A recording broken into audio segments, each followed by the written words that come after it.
Hi, everyone. Today, we're kind of lucky I'm here. It might have just been you and Jared, Ben. Someone at my house locked my keys in my car. They shall remain nameless. But, Archie, I know you did it, so we'll deal with that when I get home. Anyway, welcome to the Becoming That One House podcast. And today we have a breakdown of the first message of our new series, Minutes to Midnight, the last words Jesus spoke before changing everything. The saying for this week was, oh no, it's blocked off in my little title card here. I think it's Father, forgive them for they know not what they do. Correct. And before we jump into it, just by way of introduction, I'm Jake, your intrepid host for this. This is El Capitan. Oh no, I was going to get it right when he was gone, just to be like, ha ha ha ha, I got it right when you were gone. Don't start now. Our youth student ministries director. That's what it is. Is that what it actually is? No comment. Anyway, Josh has been working for the past 72 hours with a bunch of middle and high schoolers, so we thought it'd give him a little bit of mercy and let him sleep some of that off. Are we not merciful? Sometimes not. Yeah. Sometimes yes. Yeah. Anyway. More rhetorical. Anyway, because I haven't said it in a couple weeks, these are our Connect cards. If you would like to ask a question of the podcast, go ahead and fill this out. It has spots for your name and your number and contact information, but you don't have to fill that out if you're going to submit a question to the podcast. It is completely anonymous. Even if you put your name there, we probably won't use it. Other than that, you ready to get started? Mm-hmm. I haven't been putting it on here lately. I don't know why. Oh, because it's security audit season, and I'm about having a mental breakdown. I bet. So let's go with the icebreaker. Let's talk about a time that you thought you could do something yourself, but got slapped in the face with the realization of, oh wait, no, I can't. Many times a day. I don't know. The last thing I could think of was the siding was coming off of our house, and I thought I can just get a ladder from my neighbor, go up there, and I can put the siding back on. I can snap it back into place because I've seen Paul Kautz do it, and he makes it look pretty easy. Mm-hmm. So most of you won't be surprised by this, but I got the ladder from my neighbor, and it was a fold-down ladder, so you have to actually open it up to. And could you not even open it? I could not even open the ladder. I had to wait for Paul. So I also don't think I could snap the siding back into place. With Paul's help, I was doing it. I don't know if I was doing it as well as he would do it, but with his help I was. But without him, I couldn't even get the ladder open. Do they live in the same development you live in? Yeah. Okay. Do the John? Mm-mm. No, they do not. Mm-mm. Nope. Okay. I thought a few people that go live there. Oh, yeah. Bethany and Ryan McFadden. That's the other ones. I knew the Shepherds. Sue. Yep. Yeah. Sue and Emily. Good old Cosby. I'm not going to dox you on the internet. I mean. For the one person. How about you? Me? Yeah. Just my entire life. In fact, I'm not ever sure that I thought I could do something myself. Not to speak with hubris, but there was a time where you and I tried to do something and were slapped with a realization that it wasn't going to go well. When we were canoeing. Let's go under that little waterfall. Yeah. That didn't go well. Yeah, no, that didn't Talk go about well. being slapped with a realization. something like that. That was you and I together. I think the realization more for me was that was dirty rainwater, and Yeah. it was a lot of it. Let's not make the list of all the reasons it was a dumb decision. That list is long. So that was fun. That was young Ben and even younger Jake. That, yeah, A friendship was forged that day. it, If it hadn't been before that, yeah. we bonded over near death. over dying, Over Yeah, near it's, death. It's funny how almost dying does that to people. Yeah. Michelle Moddert and Michelle Welch, if you're out there, thanks again for saving our lives. Yeah, yeah. They really did. They kind of did. Oh, man. I don't think we've been back there since. No, we have. It's too traumatizing. I don't know if the two of us have, but I was trying to think of. I start shaking when we drive by.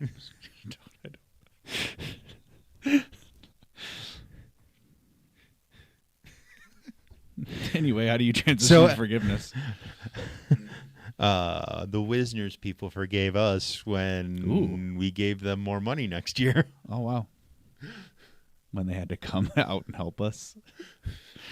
Yeah.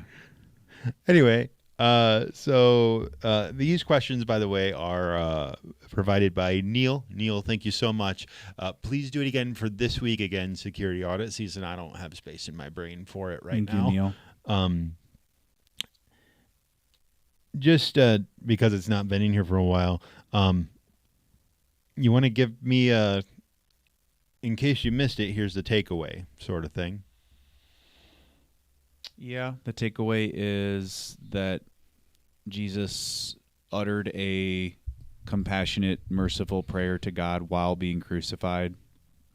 Father, forgive them. That was not absolution, meaning he was making a way for us to be forgiven and be reconciled with God. But we all have to repent. We have to surrender to that, to what he did for us. But the heart of God is on display on the cross. Father, forgive them. They don't know what they're doing. There's an ignorance to it, seeing us in our best light, not wanting God's judgment to fall, the full weight of God's judgment and the consequences of our sin to fall on us. Our God has always been interested in that. After we've sinned, making a way for God's judgment and in the sin's consequences not to fall on us. On the cross, the consequences fell on Jesus. That's the gospel. Part 2 of the message was when we receive that, when we surrender to that, we move from forgiven, we're still forgiven, but we move from forgiven to also becoming forgivers. That's harder. The vertical is easier. I guess I'll use that term. It's easier to accept, or there's something in it for us. Obviously, we receive a free gift. It's beautiful. It's wonderful. And then the marching orders are pass it on to those that have hurt you. That's a lot harder. But there's a deep connection between the two. Jesus wanting us to be forgiven, desiring us for God to be merciful, achieving a way on the cross, and then forgive others when they don't deserve it, when they hurt you. It's the tagline that I love that you came up with, the last words Jesus spoke before changing everything. That's what we're going to try to emphasize. Everything did change if you take the cross and the empty tomb together. Empty tomb, of course, is Easter. But if you take them together, he really did change everything. That doesn't mean that human history, God's story has come to a conclusion. That's still playing out. But it really does change everything. And one of the everythings that it changes is when I receive that from Jesus, I get the Holy Spirit. He starts renovating my life in ways that hurt and are confusing but are so good for me. Everything changes, though. I can't see you the same anymore. I just can't, because everything's changed because of who he is and what he's done and what he's initiated and what he's doing in my life. It really does change everything. It doesn't mean that I'm perfect. That's not the point. But it changes how I see the world, others, my life. It changes everything for the better, but it's a dramatic, incredible change. So thank you for that wonderful tagline. Yes. Yeah. just in case you didn't hear Ben kind of, I don't typically like to explain titles, but I do feel like this one, I don't think it's hard to understand, but I do feel like minutes to midnight to me is a phrase that is kind of like the breath before the drop, emphasized by that tagline. Anyway, going on, my takeaway was just I took away a lot from the you can't do it alone thing. Yeah. Because that connects with my life in a very clear way to me. It made me start thinking about all of the different ways that each of us are molded to exemplify that within our own context. Good. But moving on from that, your message covered Luke 23, 24 through 38. Pretty much, yeah. Okay. So first question we have here, Jesus knew what was coming and was forgiving before and during the pain. Are we able to forgive and show compassion before and during the pain? What do you think about the before part? I can't necessarily respond to something that hasn't happened, but I can generally have a forgiving posture. We'll talk about that before we're done. I was going to say, I think you can pre-decide what your posture is going to be. That's good. I like that. That doesn't mean that when it happens, you actually stick with that decision. We are, after all, very fallen. The pain. Yes to the second one for sure. Thank you for the first part. Yes to the second part. The pain is a signal that there's a breach, there's an injury, something's happened, and it's real and it hurts, and it is gonna hurt no matter what, don't you think? No matter how you respond, it's going to hurt. When somebody hurts you or injures you, like that pain is going to persist, and it's going to manifest in ways that hurt no matter how you respond. Is that a fair? Yeah. Oh, I also think there's always, you can, if you make that pre-decision and say, I am going to have a forgiving heart no matter what happens to me, I think there's, whether intentionally or unintentionally, there's a list that's building in our heads of, I can take it up to this point.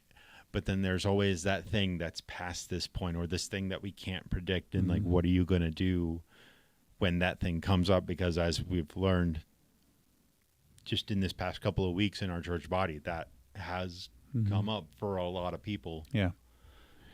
So during the pain, yes, absolutely. I would say it is, you said decision. I like that. I use that on Sunday too. We're making a decision, and we'll flesh this all out, but before we're done here, but we're making a decision, and the decision is, we're anchoring ourselves because our feelings are louder a lot of times. They feel stronger. They also feel, and I want to make a shift here together with all of us here listening to the podcast, where I feel like emotions are all over the place. First of all, our emotions could be signaling that we have started the difficult process of forgiving. Emotions into themselves need context. You could have gotten hurt really bad and feel like, oh, I'm not feeling any really deep emotions, so that means I've probably forgiven. I'm not saying you haven't, but I'm also not saying you have. I have no idea. It all needs context. The fact that you're feeling emotions means that a breach has happened, an injury has happened, somebody has hurt you, or you've hurt somebody else, and then you feel really bad about it. But that's a little bit of a sidebar from where we want to really land. Somebody's hurt you and you feel it. So can you forgive and show compassion while you're feeling that pain and while your emotions are all over the place? Absolutely you can. Because if the decision is, no matter how I feel, you hurt me, I'm not going to treat you on the basis of what you've done. I'm not going to see you that way. I'm not going to treat you that way. I'm not going to get back at you overtly or covertly. I've made a decision. And I'm sticking with that decision no matter what my feelings, how they start to inform me. So then what do you do when you do come upon one of those things that's just out of left field and so much hurt and maybe even destructive, although sometimes things can hurt us that aren't really all that destructive in reality. Well, according to what you just said, which I agree with, you've already pre-decided, I'm just not going to retaliate. Does that mean that you never are? No, of course it doesn't mean we're perfect forgivers, but if you've already been cultivating that space in your life, when something comes along, you're a lot less likely to retaliate in that way. You may have to really step back and like nurse your wounds and get your bearings again and try to figure out what happened and maybe why, or, what was that? Where did that come from? I think there's so much that we can talk about, but the decision is I'm not going to treat them on the basis of what they've done. I'm making a decision not to review, renew, rehearse it. I guess I'm not saying I can't think about it, because I have to be able to process at some level the damage that was really done. I have to be able to process the injury. You just got to be careful with it, right? Because you can start to nurse it pretty quickly. You can start to, I think that leads into the next kind of point, which I'm going to make a react and respond statement. It's often easier after, in hindsight, and I think a lot of that is because you're able to process the emotion of the injury, and see what did it actually do to me, what did it actually do within my world. How grievous was this, and did it really have the impact that I felt it was going to have at the time it happened? I think hindsight is easier in the way you just described. That makes sense. I also think that hindsight doesn't necessarily change the game, because if I decide that if I haven't forgiven, hindsight doesn't necessarily make me more likely to forgive. It might if I'm reflective and I'm teachable and I'm open to what God has, absolutely, but not necessarily. Hindsight could just be I'm revisiting a situation, but I haven't even started the clock on forgiving yet, and all hindsight is telling me is that it was a horrible thing that happened, and I either hope something horrible happens to this person, or that they get what's coming to them, or that just hindsight tells me that I got out of there and I just distanced myself completely. And I think some of that's appropriate. I think some of distancing yourself from somebody that hurt you, I don't actually think that it's a good posture to make it easy for somebody who's hurt you especially deeply, to do it again. I'm not saying they won't do it again. I'm not saying I know exactly where that line is, but I actually don't think it's healthy to go, yep, this is what it means to forgive. You hurt me deeply, and I need to make sure that I'm close enough to you where you can do it again. I don't think that has anything to do with biblical forgiveness necessarily. There's overlap, of course, because if I'm doing a relationship with you and I forgive you, you could hurt me again. I just don't think that we get brownie points for allowing somebody to continue to, or making it easy for somebody to continue to hurt us in the same way. So we got to, again, this all takes context, right? This is what's hard. I was going to say, what you're saying sounds good, and I think that meeting someone in that space with forgiveness is probably, well, not even probably, it would just be, is the best thing. But again, like you've been saying, there are levels of hurt. Like, something my wife says or does with regard to her family might hurt me a little bit, but if I meet her in that space, with, I know that you didn't mean to say this or imply this the way that you did, versus, oh my gosh, someone in her family is calling me very mean names because I walk funny or whatever. Like that, one of those is far, like I meeting the person calling me names from my own family would be much harder for me to meet in a space of forgiveness in that moment anyways, than something my wife misimplied to me at some point. I like when Luke says, or Jesus says, recorded by Luke, rebuke and then forgive. You do have a right to name the offense and say, this is wrong. This isn't okay. It hurt me. It did damage. You have every right to do that. You're not compelled. We can talk about that too. Like, this isn't a marching orders. Like, this is, Jesus uses brothers in context. This is like believers. I really get that sense that he's talking first and foremost about believers. So if we're talking about non-believers, if we're talking about people that have hurt you, that have passed away, we're talking about people that, like, where there's an imbalance of power, like adult to child. Like, we got to be very contextual with, yep, you need to rebuke them. There's danger. Like, there are abusive situations where I would say absolutely don't go to them and rebuke them. You're putting yourself in major harm's way. So again, contextual. We got to keep talking, but let's kind of move through it and let's see if there's anything left over. My point here was hindsight itself. That's a good point, Neil's or yours both. It's a good point. Oftentimes we do get distance, we do get hindsight. I'm saying nothing is as potent as starting the clock and making a decision. Hindsight in of itself doesn't necessarily mean that you're going to, oh yeah, I need to make that decision.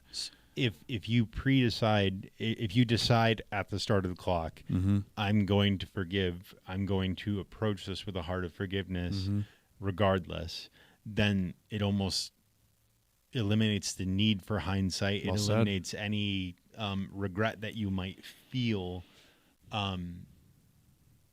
If in hindsight you're like, I really should have forgiven them. Oh, but they're past now.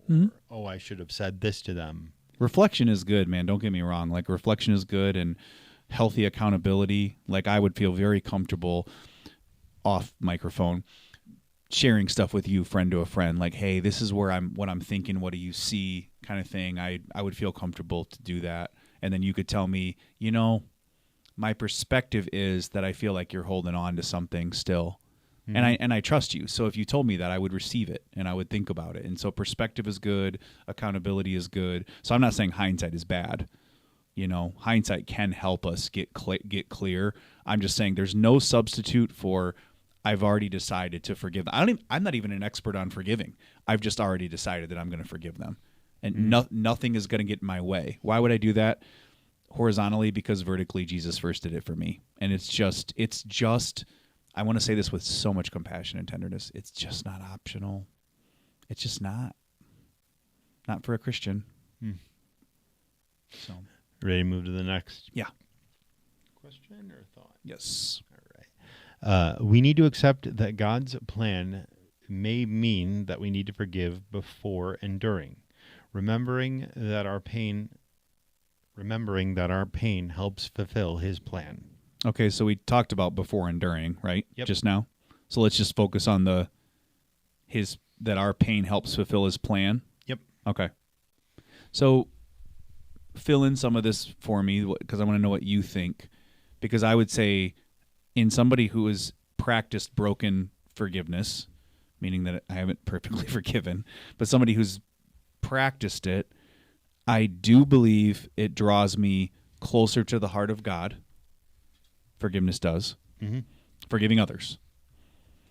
And I do believe that when I am practicing forgiveness toward others, I do believe that I am the kind of vehicle of God's grace and of God's character that I need to be.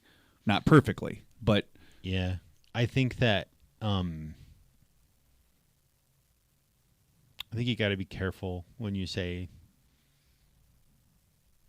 something like our pain helps fulfill His plan. It's helpful because it forces us into a situation where we have to choose whether or not we reflect Christ through whatever the circumstance is. At least I think. With my own proclivities, I could very easily exist in a space where I didn't think that the pain that I've gone through is helpful to God's plan at all. Like you keep coming back to, it's a conscious choice to say, no, this was done. This has happened. And so I need to reflect differently. I'm sorry, I forgot what you said before I said that. It draws me to His heart, like practicing forgiveness, forgiving other people draws me closer to the heart of God, Jesus. And it is me being a vehicle of God's character, his love for others, his posture toward others. Mm-hmm. And so I think it does those two things. However we want to word what that actually is that part of his plan? Yes. Is my pain helping to fulfill it? Yes. I don't want the pain. I don't want to be in pain. God doesn't like, he doesn't like, ooh, I love that Ben's in pain and Jake's in pain. I think that's what I was trying to get at. It's not, I think we got to be careful how we say it, because I think if we say it carelessly, we can make it sound like God enjoys giving us pain and he plans on giving us pain. And I don't know that that's necessarily true. Mm-hmm. Plans on giving us pain is weird, because I know he is all-knowing, but I don't know. Mm-hmm. He doesn't delight in it, in you being in pain. There's no doubt about that. But this world is full of tons of pain, and to think that he doesn't use it, I mean, that's one of the craziest things I could even think of. Yeah. Well, and I think that's what I'm saying too, is that it all comes back to a choice to reflect him. Mm-hmm. I am so much more like my Creator because of, and you're right, now hindsight has given me this benefit too. It's helped me with this, but I'm so much more like my Creator because I am not able to have children of my own, because I have depressive tendencies, because I have chronic back pain. This is where you and I just absolutely sync up, where our stories are different, but there is physical and emotional real pain there that's just never gone away. But it's like we almost get defensive if somebody suggests that like God's plan is like separate from that. We almost sometimes get defensive, like, no, this is the very vehicle that which God has formed me, shaped me, Yeah. Yeah, I don't know. It's hard. That's another weird thing to think about, because I don't want to think about God wanting to give me cerebral palsy. I know.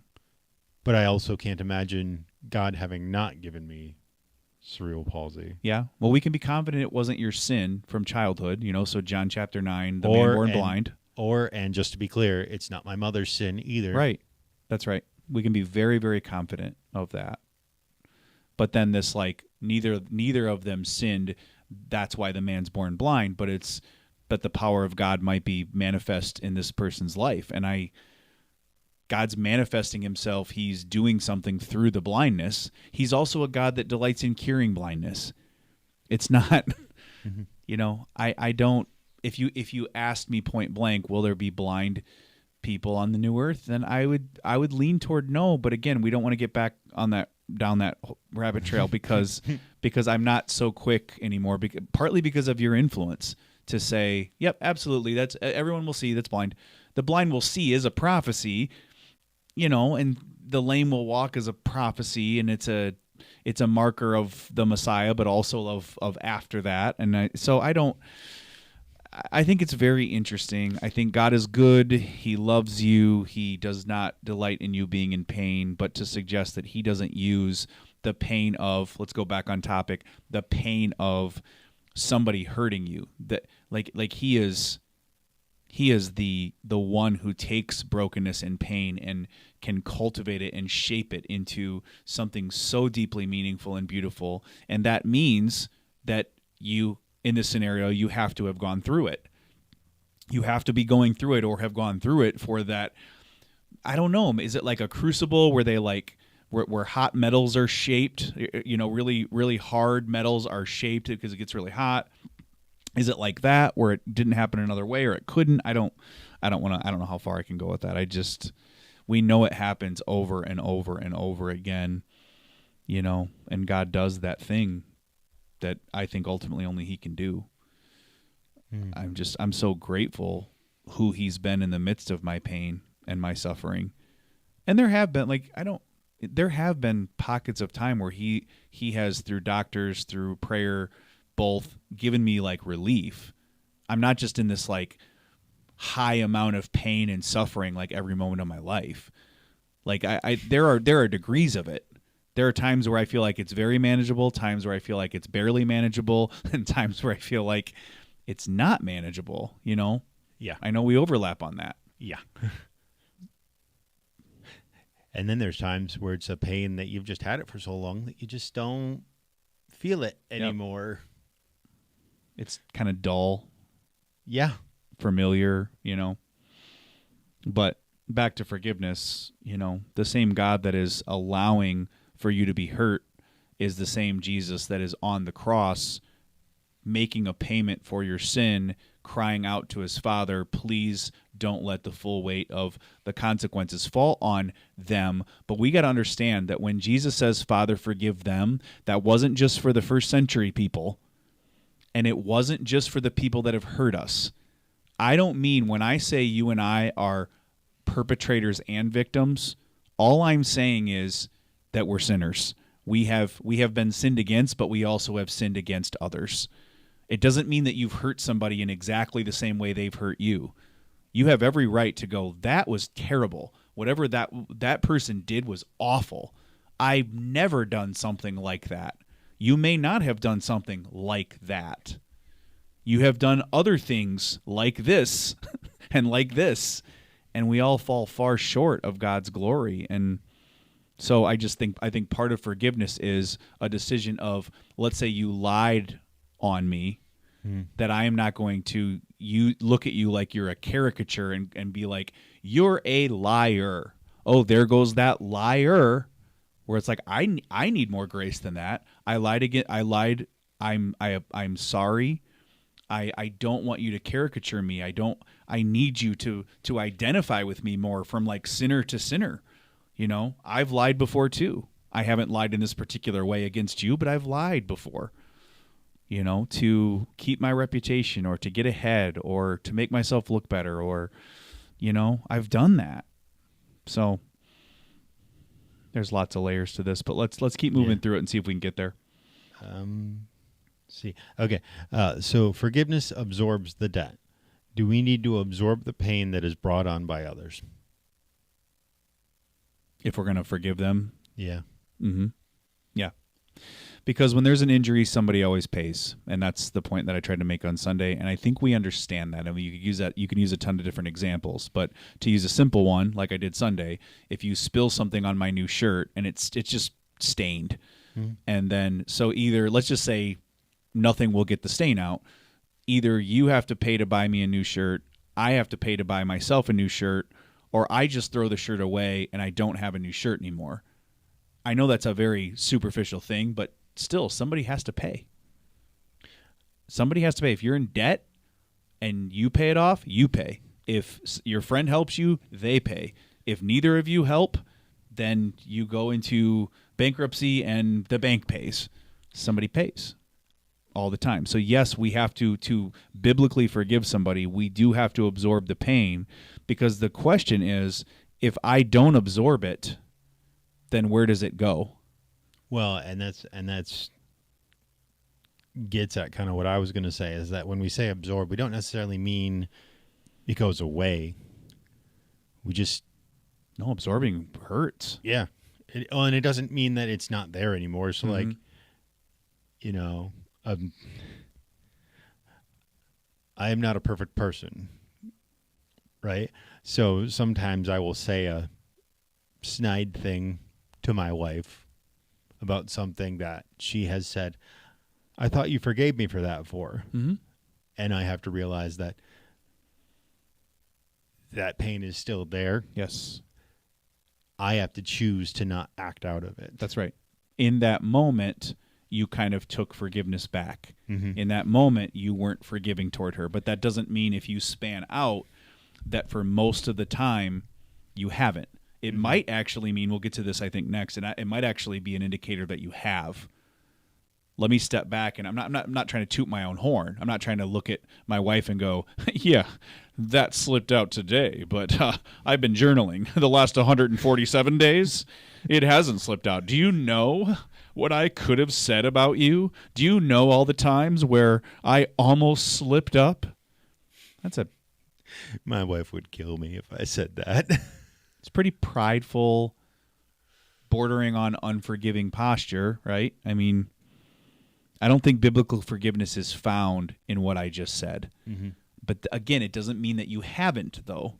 This is where it needs context. I have, Lord, forgive me for not being forgiving toward Andrea today, or the thing that I forgave her for. I released her from that debt 2 months ago, and now I just took it back in a moment. I'm recommitting to you, Lord. I'm recommitting to this process. Thank you for giving me the strength that I need to have done it the last 2 months. Thank you for working in and through that, because I have drawn closer to your heart. I think Andrea and my relationship is better off for it. All of those things. I think, and it's not really a question on here, but that is interesting. How you talked a bit about on Sunday. You're not saying, and you've said it a couple times here. You're not saying that because you forgive someone, you have to fully dive right back into closest relationship ever. Now, my wife, that's a different kind of story. But how do you balance how do you balance okay, I have to forgive this person and maybe sort of be in their circle, kind of, but I also have to say with my wife, I have to forgive her. I'm called to forgive her. That's just who I have been called to be. But also, I have to use that input. Say it's a mistake she made with money or something like that. Mm-hmm. I have to use that input to then move forward in our marriage with that knowing, figuring out how to guard for that, but also making her feel like I have still forgiven her for that. But she feels every time I kind of use that as a way of operating. Context is important, right? Yeah. That I'm bringing it back up and have not forgiven her for it. Mm-hmm. Yeah. Context is super important. So I would say you both want to be humble, where Andrea or you don't get to be the ultimate arbiter of what is and what isn't forgiveness. We're going back to the throne. We're going back to the foot of the cross. We're just going back to that familiar place, and we're going back to a trusted friend, and that's going to lead me to the foot of the cross, and just go, okay, Lord, I'm open to this. My wife is feeling like I'm taking it back. What I think that I'm doing is I'm saying I'm not there yet with the trust part. That we haven't rebuilt the trust that I would need to consider X. So when I remind her of that, Lord, I am trying so hard to not remind her of the offense. I am trying to remind her of that trust I don't feel comfortable enough to where trust is built back yet to where we can be open to whatever it is. Or I might feel like an injury happens and it's an area where I really think, I don't know if it's ever going to get back to that place where we were before, but I really am confident that I'm not holding something over her head. So now we're talking about trust. We're talking about strategy in a relationship, like what role, who is going to play. Yeah. I think forgiveness in a relationship, in a marriage is somewhat different than, random person hurt me because they said this to me, or those. I just think it's different. I mean, it depends. If are we talking about little f or big F? Little f forgiveness. You're right.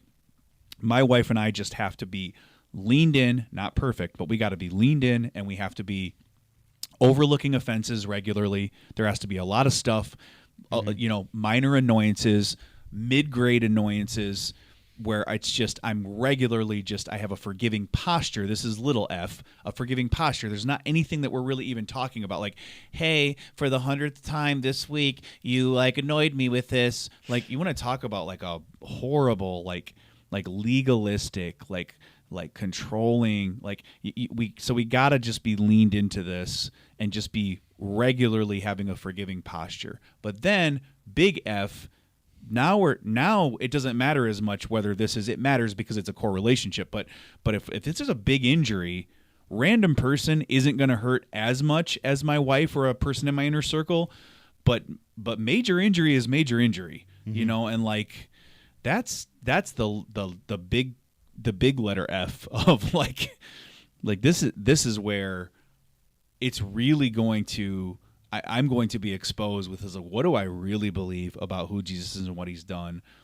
I'm not on trial. Jesus was put on trial for me, but like that's where it's real. And maybe I don't mean that fully, because in the small F ways that comes out too, where it's like I realize, like, I just don't, you can call it forgiveness, and I think that's a good word, but like I don't have much like bandwidth or capacity.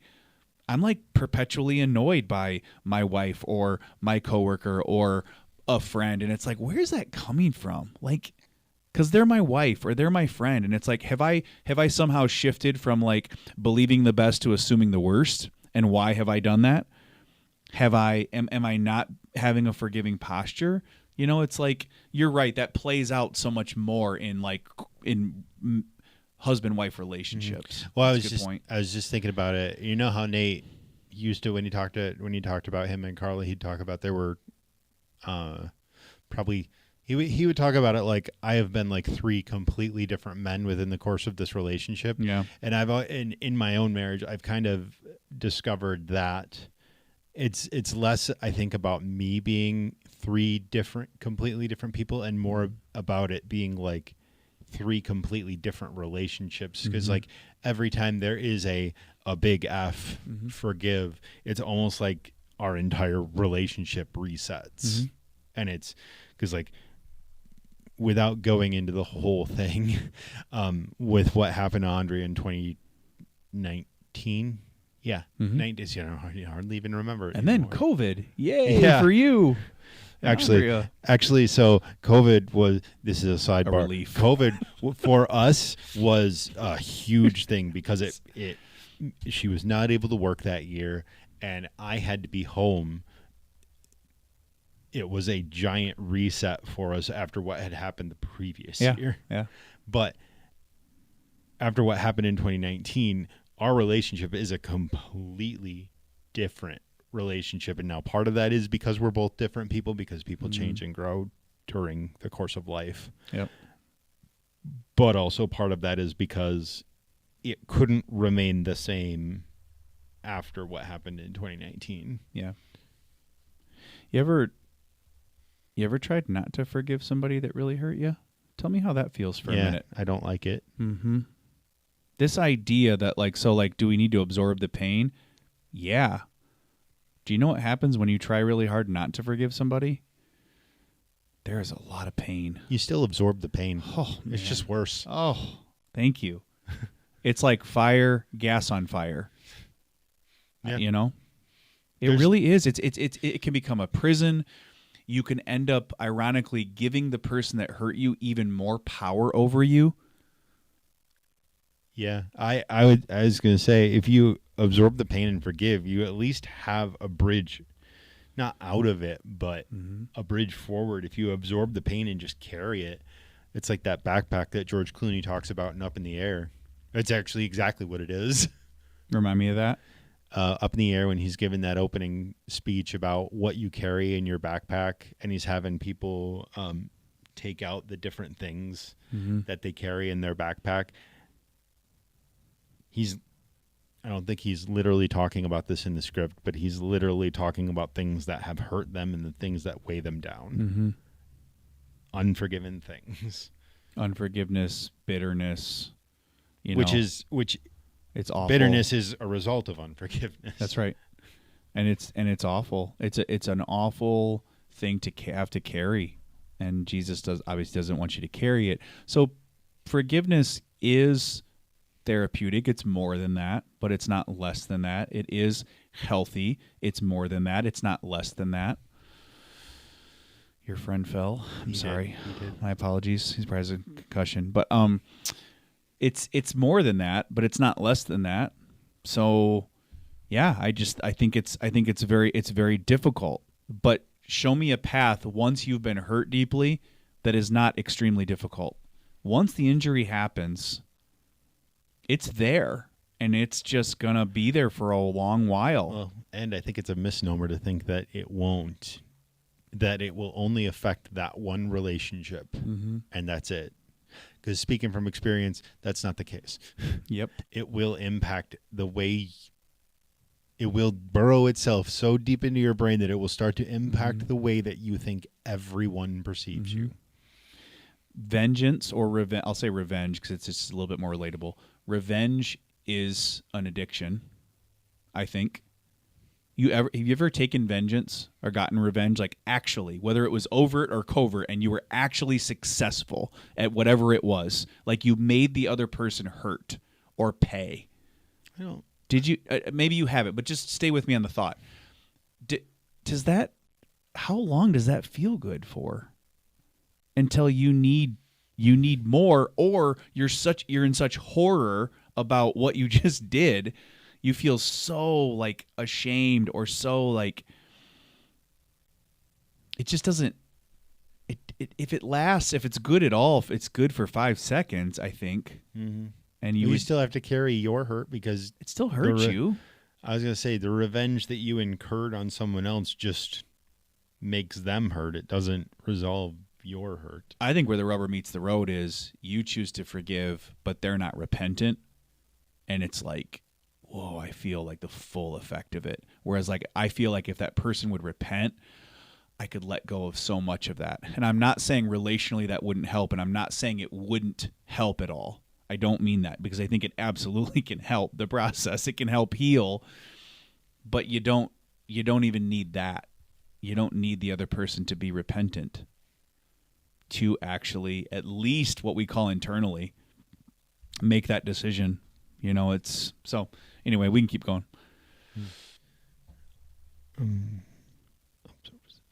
Are we allowed to feel the pain and disappointment during and after forgiveness? You will, so I hope we're allowed. And I think context matters again, but I do think sometimes the acute pain, the feeling of pain might actually mean that you can know that you have started the clock and you are wrestling with trying to forgive this person who's hurt you deeply.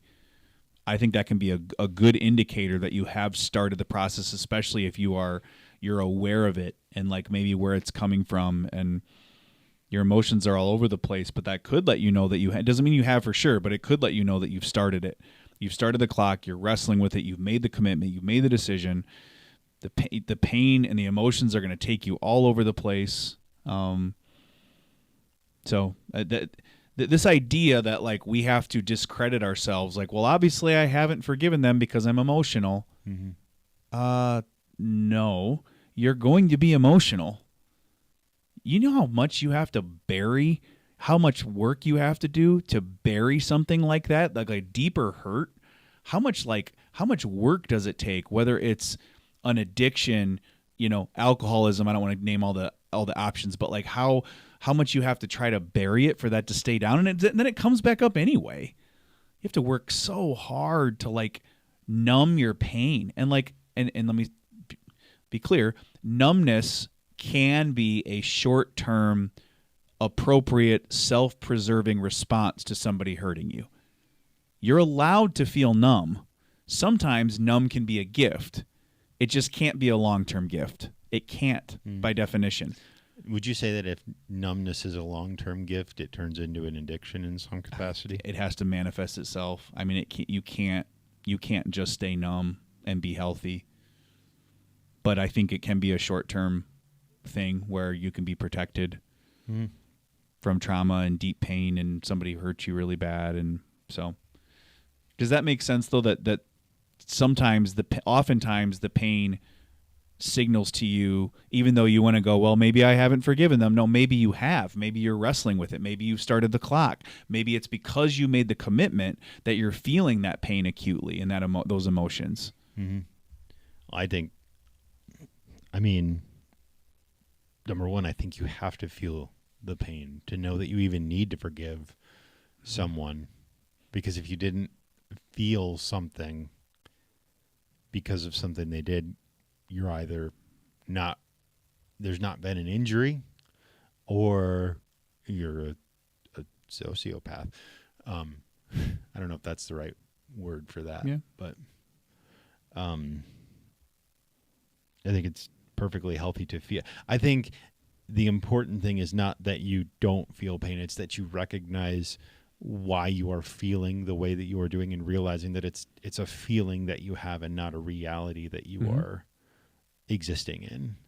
I think sometimes people that those of us, because I've done it too, I know I've only become passable at it in the past few years. People that get so caught up within their feelings can often use them to hurt others, often as a result of not being able to forgive those that have caused that pain. So I think it's just important to realize what that pain is and where it comes from. Yep, that's good. What's the next one? Jesus saw the issue and was proactive in the plan to solve the problem of sin. We need to be proactive in forgiving. What does that look like? Going back to and you chime in here, I'm going back to the small f, big F. I'm going back to I am responsible. You can use different words if you want, but I'm responsible to try to believe the best as opposed to assume the worst about people. Sometimes their motives really are bad, and I don't think you or I have to stay and make it easy for the person to continue to hurt us. I don't think that's it. But I do think, like, I want to just have a forgiving posture. I want to be leaned in. I want to be able to be in relationship with you as my friend and my coworker, and I want to regularly be able to know that I am not perfectly, but I'm believing the best about you, your intentions, your motives, why you're reacting the way that you're reacting, why you're saying the things that you're saying. I'm going back to the small f and big F, and I want to have a forgiving posture. I want to overlook offenses. I want to believe the best. I don't want to make caricature out of people that have hurt me. I want to try to identify with people that have hurt me, that we're both sinners and we both need the gospel. I'm committing to not pay them back for what they've done. So I'm absorbing the cost, but as I absorb the cost, I'm praying to the one who absorbed the ultimate cost for me. That's what I think of, but I would love for you to chime in.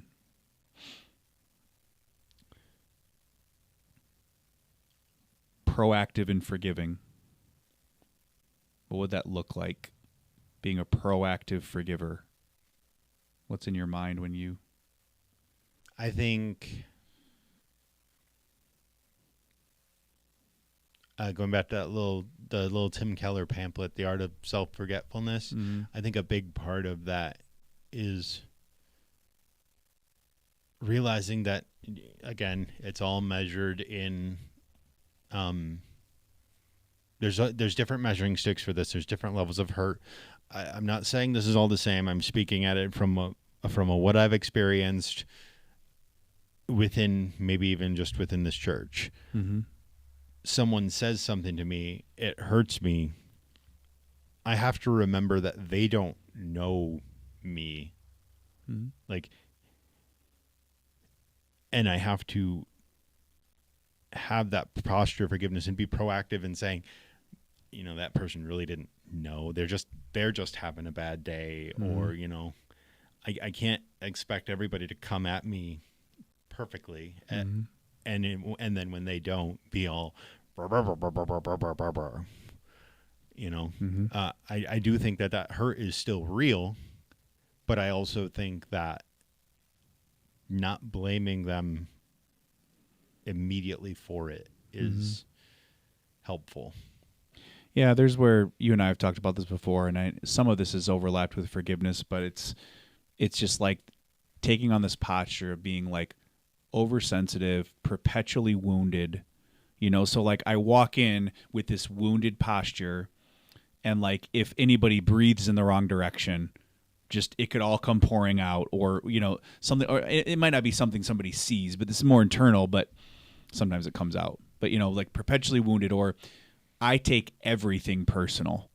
Everything is a personal shot directed at me, both on what people don't say that they should say and what they do say and how they posture themselves and what they shouldn't say.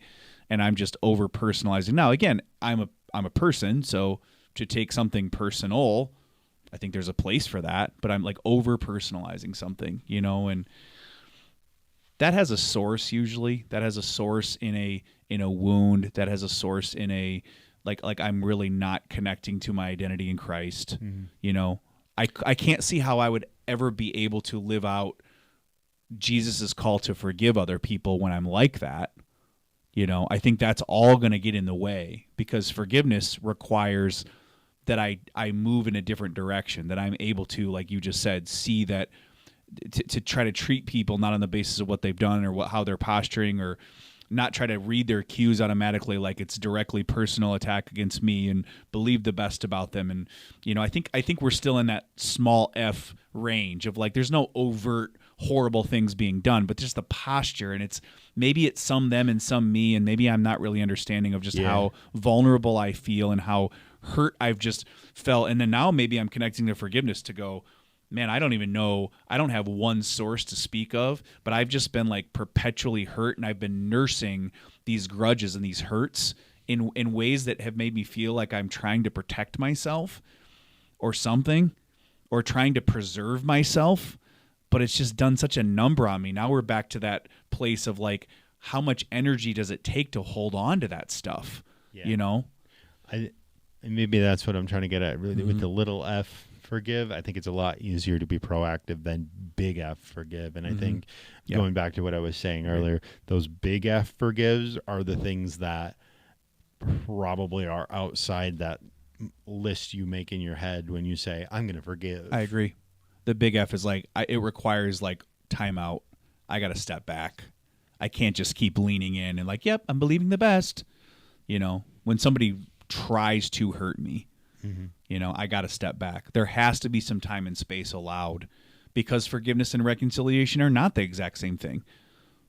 Now, if Jesus wants one to lead to the other, then I hope at that time you're open to what God has. But they are not the same thing. I think some people, some well-meaning Christians, when we say you have to forgive, they hear I have to reconcile.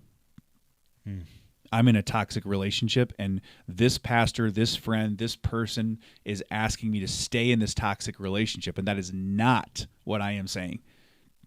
I don't think it's healthy for people that have wounded you. We're talking big F right now, right? For people that have wounded you, for you to make it easy for them to do it the next time. I understand why you would. I understand why, because of fear. There's all sorts of like cycles playing out and different dynamics, and like we don't have time to get into all of it. So I understand. I'm not upset at you if you stay. All I'm saying is that is not what we're saying, that you need to just stay and we got to stay reconciled. We have to. I have to pretend like I trust this person, because that's what a Christian does. And I think that leads into this last question here that we have. It is often said, forgive and forget. Is it even possible to forgive and forget? Is the forgetting required? And I think based on what you just said, I would say that no, you really would be well served to not forget in those big F circumstances. It would take brain damage or a lobotomy to actually forget. I don't even know how that would be possible. Yeah. I remember what you did very well. If you hurt me deeply, I remember it very well. I can't not. But then what? What do? I've already decided that I am going to pay, meaning like not in some proud way, like I'm paying so he doesn't have to, because that's what I do. This is relational injury. This is like, I'm hurt pretty deeply. Now, context will decide whether, if it's you and me, I would come back to you and say that hurt me very deeply. There's a problem here. And if you were repentant, I would want to, but I would also be called to forgive you every single time. Every single time. So the clock starts. The clock's already started, because I've already made you said it really well in the beginning, I've already made a pre-decision. It's how I choose to remember it. That, to me, that's where it is. That's where I think it's most helpful. I'm going to remember it, but how am I going to remember it? How? What story am I going to tell that's kind of around what happened? I was going to say I would actually flip this. The forgetting is not required. The forgiving is. The forgetting's not possible. Yeah. One's possible and the other's not. Forgiveness is required, but we do need to talk about what it is and what it isn't. You know, we're not trying to let anybody off the hook here. You know, this is not about, like, I'm not trying to, like, dilute biblical forgiveness. I'm actually trying to flesh out and hold up biblical forgiveness, what it is, and then let's look at it together. And if I'm wrong or if I'm a little bit off base, you know, then great, we'll talk about that. That's a bad comparison, Jake. Don't do that. I was going to say, I'm just going to say it. Okay. Even when Jesus forgave us and took on all of our and absorbed all of our sin, he had to take a break from us before coming back to us. That's not the same thing. Don't think about it like it's the same thing. Is that what happened in the empty tomb in the ascension? Well, I don't think we'll ever know. The ascension was him like, I got to get out of here. I'm going to. No, I think that I was more referencing the 3 days was, but okay, we've gone heretical now. 3 days. Father, of course you know I'll do it because we're a Trinity, and like I'm happy to do it. Can I ask one thing? Can I get 3 days between what now and when I have to go back to them?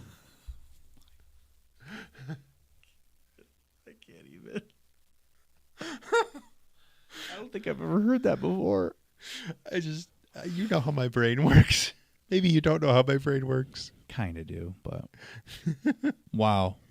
I thought you meant the ascension. Like, I'm out of here. I can't. I'll be back someday and I'll make everything right, but I cannot do this anymore. I mean, we can talk about it like that if you want. You're joking, and I love it, and I'm not trying to clean it up. I'm just saying, isn't it wonderful that we know that that's not God's posture? While Jesus is being crucified, Father, forgive them. Mm-hmm. This is the while, W-H-I-L-E, is so important. It's so important. It's the gospel. It's while he was being crucified, not, before he was crucified, he had a forgiving posture. And afterwards, after he had some perspective, he was pretty forgiving. But while it was happening, I mean, that's so. But if he wasn't forgiving while, he would have either unleashed hell on us, or he would have unleashed his angels and gotten himself off of the cross, or prevented it from happening at all.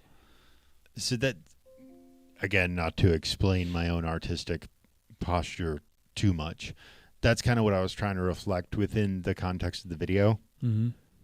That half of it that's red and has Jesus is what I imagine was probably like happening in his mind, because like that's something with the accounts of the crucifixion that we never really get, is like what's going on inside the mind of a man that is doing that.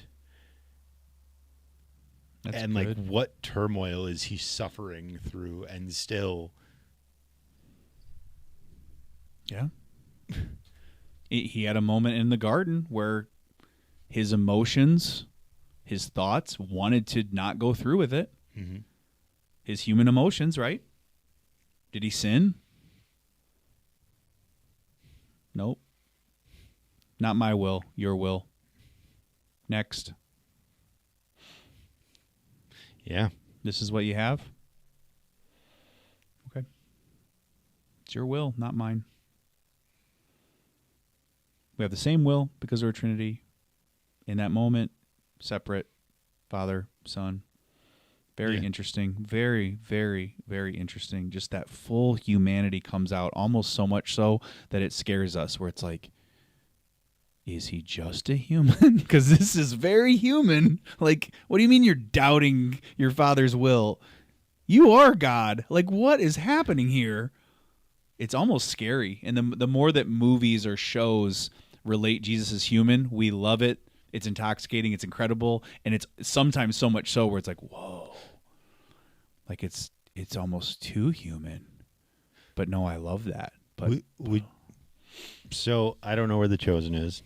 Are they have they crucified Jesus yet? Not yet. Not yet? That's next. You got to wonder how they're going to do that, because I do. that Jesus character in that show is so human. I know. I almost, from what I've seen, I almost can't imagine him appearing other in the same capacity that I imagine Jesus appeared on the cross. Mm-hmm. Yeah. They did the garden scene already, and they stopped season 5 with the arrest. So season 6 is going to be the beginning of the arrest, but season 6 is going to be trial, crucifixion. Season 7 it might be the beginning of the resurrection. Season 7 is resurrection, and then what happens afterwards, how the church gets formed. So, yeah, I can't wait. All right. Anything else? Nope. That's good. Thank you. Thank you, Neil. Yes. Thank you, Neil. Other than that, those are our thoughts on, well, more broadly, I think, on forgiveness than anything else. But if you want to follow us along here, we'll be back next week. We're going to continue doing the sermon breakdowns. We have a couple of other things coming up. I'm actually recording a podcast with Neil and Wendy soon, and Dan and Laura, I think. You have something else that you're recording later today, don't you? Dan and Laura and Neil and Wendy. We're doing all three. You work hard. I appreciate it. So we're still going to do a breakdown just because I do think that these 5 sermons are particularly important for where we're at within the year. But you'll see those other ones eventually. Other than that, if you have a question for us, any kind of question, go ahead and put them on these question cards, or just let Ben or I guess Josh. I miss Pillow Josh being the stand-in for Josh. He might need to grow some legs and come up here. I just got excited about him being back last time. I know. Taking a day off because 72 hours is apparently too much to work in a weekend. I mean, if you had to go with a bunch of middle school kids, I couldn't keep up with them. No one's saying he's keeping up necessarily. He keeps up better than I could. Well, I mean, if he's not, you could. But if he's not keeping up, he's creating environments and building relationships and doing amazing. But no, I don't know how. I don't know. He's young enough. He might be able to. He has good energy, so maybe he can. He's probably like Nate, where their energy fuels his energy. Maybe he is. They're alike that way. But anyway, put your question on this card. We won't ever use your name. It's completely anonymous. Other than that, we'll see you Sunday.